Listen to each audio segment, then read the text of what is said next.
Bismillahirrahmanirrahim. So the topic of my presentation is molecular approaches to animal systematics.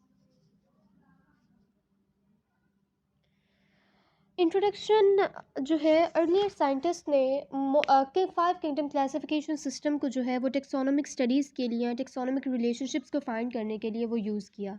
लेकिन recent years में जो है जब से हमारे पास डीएनए वगैरह आ गया तो तब से जो है वो बायोलॉजिकल रिसर्चर्स ने क्या किया, मॉलिक्यूल्स को जो है वो इस पर्पस के लिए यूज़ किया। एनिमल सिस्टमैटिक्स की बात करें कि एनिमल सिस्टमैटिक्स क्या होता है। The comparative analysis of living and fossil species, including their discovery, description, evolutionary relationships to other species, and patterns of geographic distribution. यानी कि एक comparative analysis living और fossil species का, जिसमें उनके डिस्कवरी का पता चल के उनके डिस्कवरी के दरमियान क्या फ़र्क है, फिर उनकी डिस्क्रिप्शन, फिर उनके दरमियान जो एवोल्यूशनरी रिलेशनशिप्स हैं वो फाइंड करना, या फिर उनके जो पैटर्न्स ऑफ जियोग्राफिक डिस्ट्रीब्यूशन है कि वो किस किस खिते में पाए जाते थे, इन सब का comparative analysis between living and fossils, ये है कंपैरेटिव एनालिसिस।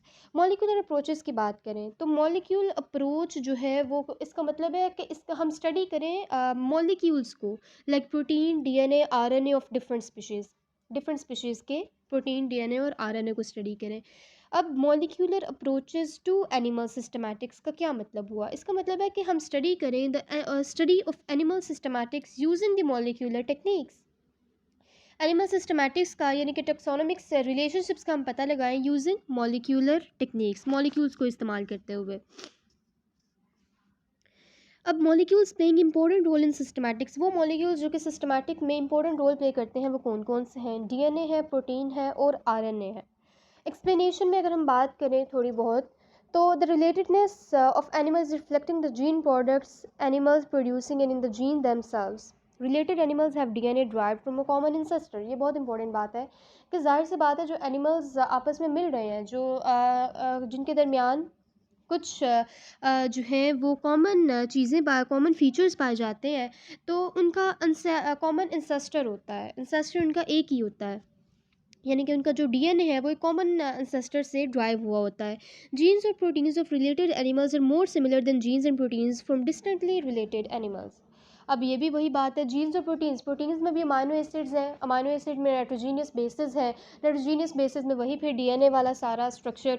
तो बात यही कर रहे हैं कि जो एनिमल आपस में ज़्यादा रिलेट कर रहे हैं उनका डीएनए, उनकी जीन्स और उनके प्रोटीन्स कॉमन इंसेस्टर से जो है वो बिलोंग करती होंगी, आपस में ज़्यादा मिलती जुलती होंगी बरअक्स डिस्टेंटली रिलेटेड एनिमल्स के, यानी कि जो एक दूसरे से बहुत कम मिलते हैं।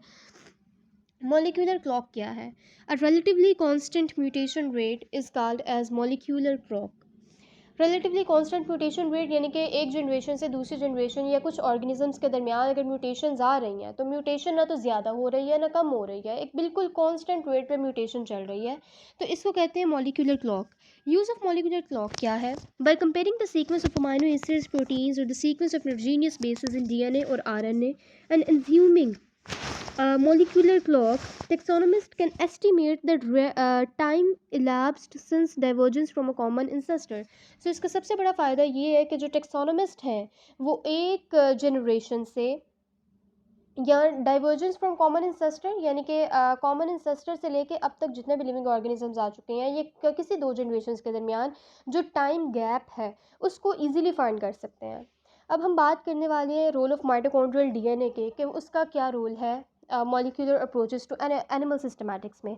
Mitochondrial DNA is useful in taxonomic studies because mitochondria have their own genetic systems and are inherited cytoplasmically। हमें पता है कि माइटोकॉन्ड्रिया के अंदर अपना एक डीएनए प्रेजेंट होता है। That is mitochondria transmitted from parent offspring through the X cytoplasm and can be used to trace maternal lineages। So mitochondria के अंदर जो साइटोप्लाज्म है या डीएनए, माइटोकॉन्ड्रियल डीएनए के अंदर जो साइटोप्लाज्म है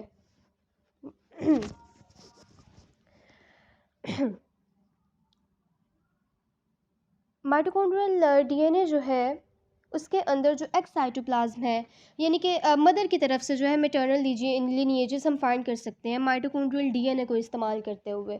सो नेक्स्ट बात करते हैं, using mitochondrial DNA involves relatively small quantities of DNA that change at a relatively constant rate. ये वही बात हो गई किसकी, मॉलिक्यूलर क्लॉक की। तो मॉलिक्यूलर क्लॉक का भी इसमें यूज़ आ गया।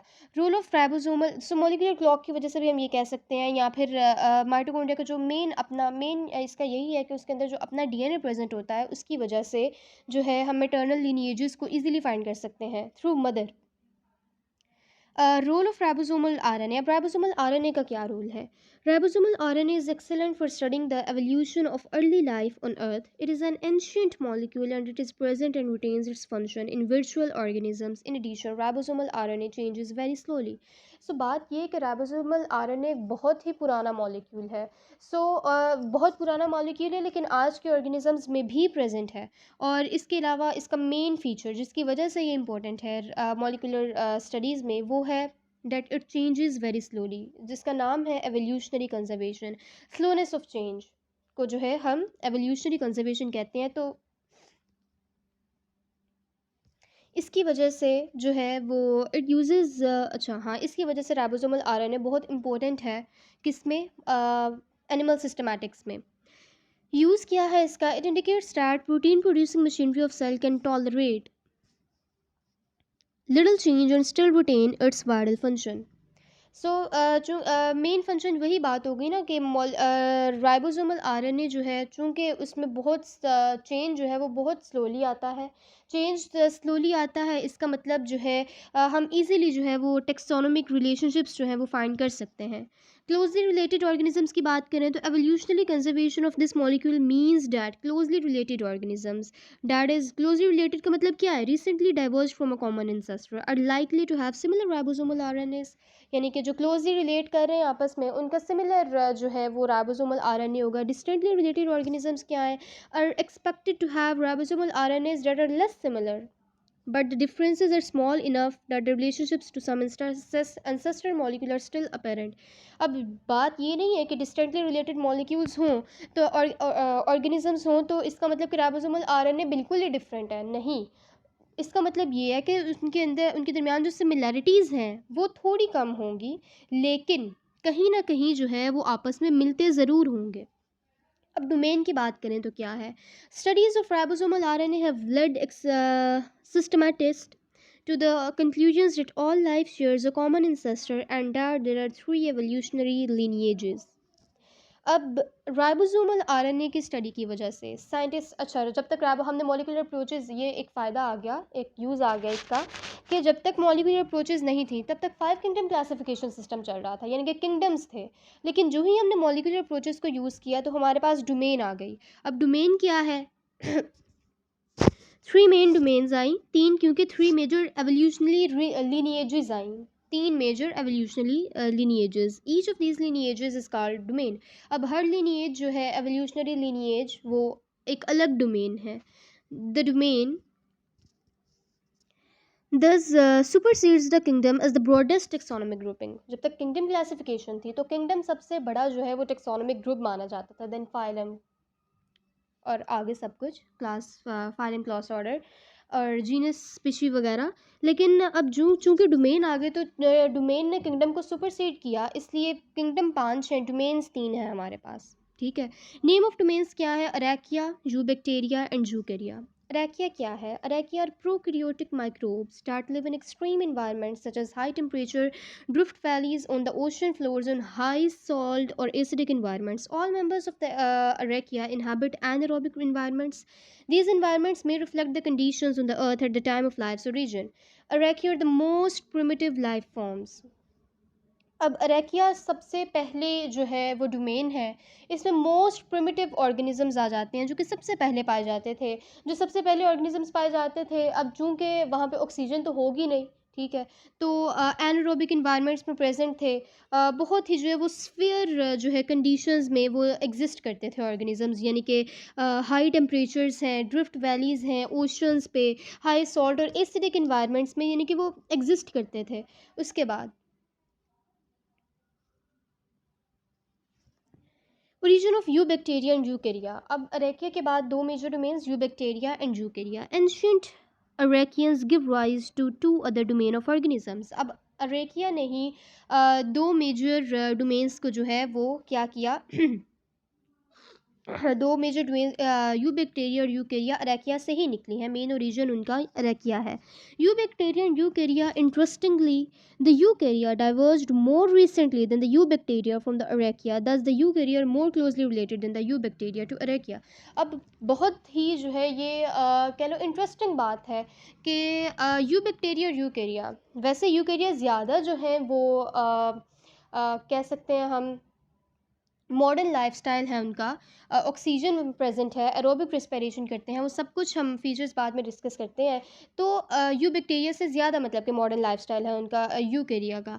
लेकिन यूकेरिया अरेकिया से यूबैक्टीरिया से पहले जो है वो अरेकिया से डाइवर्ज हुए, अरेकिया से जो है वो निकले। ये बात कर रहे हैं, इसलिए जो यूकेरिया है वो अरेकिया से ज़्यादा रिजेंबल करते हैं देन यूबैक्टीरिया। यूबैक्टीरिया की बात करें तो यूबैक्टीरिया और ट्रू बैक्टीरिया, यानी कि यूबैक्टीरिया को हम ट्रू बैक्टीरिया भी कहते हैं, single celled prokaryotic micro organisms हैं that have a range of characteristics and are found in various conditions throughout all parts of the world. यानी कि वेरियस कंडीशंस में प्रेजेंट हैं, ज़रूरी नहीं सिर्फ स्फेयर है, ज़रूरी नहीं सिर्फ स्फीयर कंडीशंस हों या नॉर्मल हों, ये ऑल कंडीशंस में जो है वो दुनिया में हर जगह पाए जाते हैं बैक्टीरिया। उसके बाद हम बात करते हैं यूकेरिया की। Eukarya include all eukaryotic organisms, eukaryotic organisms हैं। Eukaryotes rose about 1.5 billion years ago.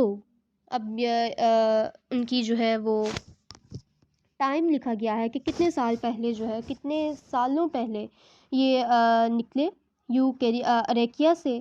The photosynthetic accumulation of oxygen in the atmosphere probably resulted in the production of ozone.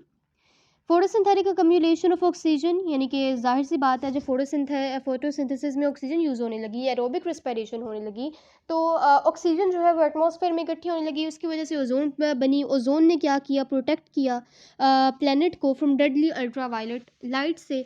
Eukarya then underwent a late but rapid evolutionary diversification into the modern lineages of protist, fungi, plants and animals. Then eukarya ही जो है आगे ये जो है modern लिनिएजेस में diversify हुए, जैसे प्रोटिस्ट हैं, फंजाई हैं, प्लांट्स हैं, एनिमल्स हैं।